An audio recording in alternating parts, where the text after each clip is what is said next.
Hi guys, welcome to my channel. मैं हूँ सुधा पटेल और आज हम पढ़ेंगे केमिस्ट्री के बारे में कुछ। तो आज हमारा केमिस्ट्री में हमारा टॉपिक है आज एटम एंड मॉलिक्यूल्स। तो आज हम एटम के एलिमेंट्री कॉन्सेप्ट को जानेंगे, elementary concept of atoms and molecules. Modern chemistry में पूरा जो कॉन्सेप्ट है, पूरा जितना भी हमें समझना है, सब एटम पर डिपेंड करता है। यदि हमें एटम और मॉलिक्यूल्स नहीं समझ आया तो हमें केमिस्ट्री समझ नहीं आएगी। तो इसलिए हमें केमिस्ट्री को पढ़ने के लिए सबसे पहले हमें एटम्स एंड मॉलिक्यूल्स को समझना चाहिए। तो चलिए हम एटम को पहले पढ़ते हैं। जो एटम होता है उसको एक जॉन डाल्टन जो अंग्रेज़ी वैज्ञानिक है, उन्होंने अपनी एक प्रसिद्ध ग्रंथ new system of chemical philosophy में एटम यानी कि परमाणु के बारे में अपने विचार दिए हैं। और जो विचार दिए हैं उसे डाल्टन का परमाणु सिद्धांत यानी डाल्टन्स एटॉमिक थ्योरी भी कहा जाता है। इस डाल्टन एटॉमिक थ्योरी के नाम से प्रसिद्ध है। तो चलिए पढ़ते हैं डाल्टन का परमाणुवाद यानी कि डाल्टन्स एटॉमिक थ्योरी। डाल्टन के अकॉर्डिंग प्रत्येक पदार्थ अत्यंत सूक्ष्म गोलाकार यानी कि बहुत छोटा गोलाकार तथा अविभाज्य यानी कि जिसको हम बांट नहीं सकते, अविभाज्य कणों से मिलकर बना होता है। इन कणों को हम परमाणु यानी कि एटम्स कहते हैं। डाल्टन के अकॉर्डिंग एटम को ए और टॉम दो भागों में उन्होंने मीनिंग समझाया है।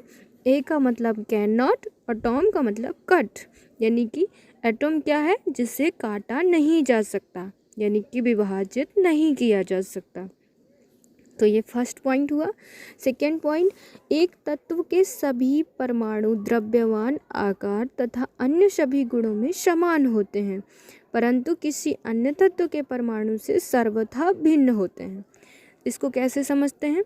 जैसे हमने समझ लीजिए हीलियम लिया। हीलियम गैस तो आप जानते हैं ना, हीलियम जो होता है उसका एक परमाणु चाहे बहुत छोटा से छोटा टुकड़ा कर दिए वो भी हीलियम कहलाएगा, और उसका चाहे उसका दूसरा टुकड़ा जो होगा वो भी हीलियम कहलाएगा। उन दोनों टुकड़ों हीलियम के चाहे जितने भी टुकड़े कर दिए जाएं, उनके जो परमाणु का जो द्रव्यमान होगा यानी कि भार होगा, आकार होगा, वो सभी गुणों में बराबर होंगे। लेकिन किसी अन्य तत्व के परमाणु, जैसे हम हीलियम के साथ हमें हाइड्रोजन का हमने नाप लिया, तो जो हीलियम का परमाणु होगा और हाइड्रोजन का परमाणु होगा, उन तत्वों के परमाणु बिल्कुल अलग अलग होंगे। उनका द्रव्यमान अलग होगा, उनका आकार अलग होगा, है ना। तो डाल्टन ने यही बताया कि एक तत्व के सभी परमाणु द्रव्यमान, आकार तथा सभी गुणों में, और भी जो गुण होते हैं केमिकल वगैरह जो उनके गुण प्रॉपर्टीज़ पाई जाती हैं, तो उन गुणों में समान होते हैं। लेकिन किसी अन्य तत्व के परमाणु से, यानी कि एक चीज़ का परमाणु दूसरे तत्व के परमाणु से मेल नहीं खाएगा, सर्वथा भिन्न होगा, यानी कि एकदम अलग होगा। तीसरा पॉइंट डाल्टन ने बताया, परमाणु जो होता है छोटी छोटी पूर्ण संख्याओं से संयोग करके यौगिक परमाणु यानी कि अणु बनाते हैं। इन्होंने बताया जो परमाणु होता है वो और परमाणुओं से संयोग करके अणु बना लेता है।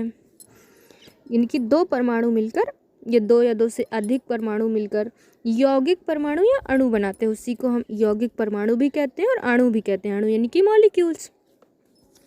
नेक्स्ट है, इन्होंने डाल्टन ने बताया एक ही पदार्थ के सभी यौगिक परमाणु या अणु, यौगिक परमाणु यानी कि अणु, समस्त गुणों में समान होते हैं।